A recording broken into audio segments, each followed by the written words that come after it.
जय श्री कृष्णा। राधे राधे। स्वागत है आप सबका आपके अपने YouTube चैनल धर्म की बात पर।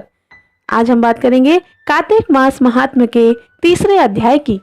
कार्तिक मास महात्म्य तीसरा अध्याय आरंभ। सत्यभामा बोली, हे भगवान, आप तो काल के स्वरूप हैं। काल के सभी स्वरूप आपके लिए समान हैं। तो फिर कार्तिक मास ही क्यों श्रेष्ठ है? सभी तिथियों में एकादशी और सभी मास में कार्तिक मास ही आपको सर्वाधिक प्रिय क्यों है स्वामी? श्री कृष्ण बोले, हे कांते, तुम्हारा प्रश्न बहुत ही अच्छा है। अब एकाग्रचित होकर बेन के पुत्र पृथु और नारद जी का यह संवाद सुनो, जिसे पहले पृथु ने नारद जी से पूछा था और फिर नारद जी ने कार्तिक मास का महत्व उसे सुनाया था। नारद जी बोले, पहले सागर का पुत्र शंख नामक राक्षस त्रिलोकी को मथने में समर्थ हुआ। उसने संपूर्ण देवताओं को जीत लिया और स्वर्ग से निकाल दिया। इंद्र आदि संपूर्ण लोकपालों के अधिकार अपने हाथों में ले लिए। सभी देवता डर के मारे अपने पुत्रों और पत्नियों के साथ कई वर्षों तक सुमेरु पर्वत की गुफाओं में वास करते रहे।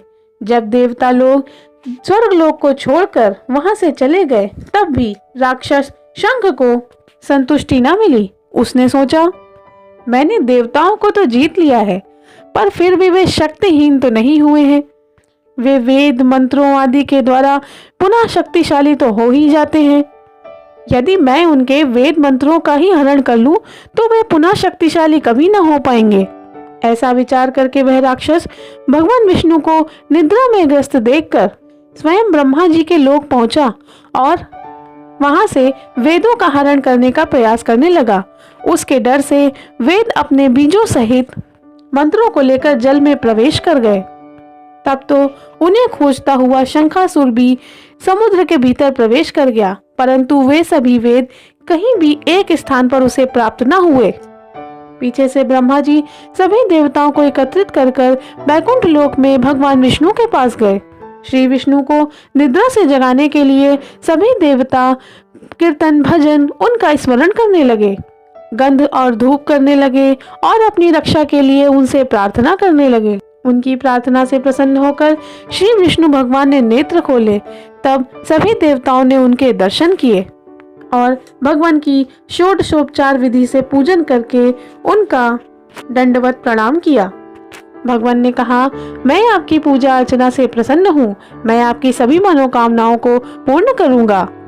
अश्विन शुक्ल पक्ष की एकादशी से लेकर देवोत्थान एकादशी तक जो भी मनुष्य रात्रि में एक प्रहर भर को भी तुम्हारी तरह मेरा भजन और कीर्तन करेगा, मैं उससे सदा ही प्रसन्न रहूंगा और वो मुझे प्राप्त कर सकेगा।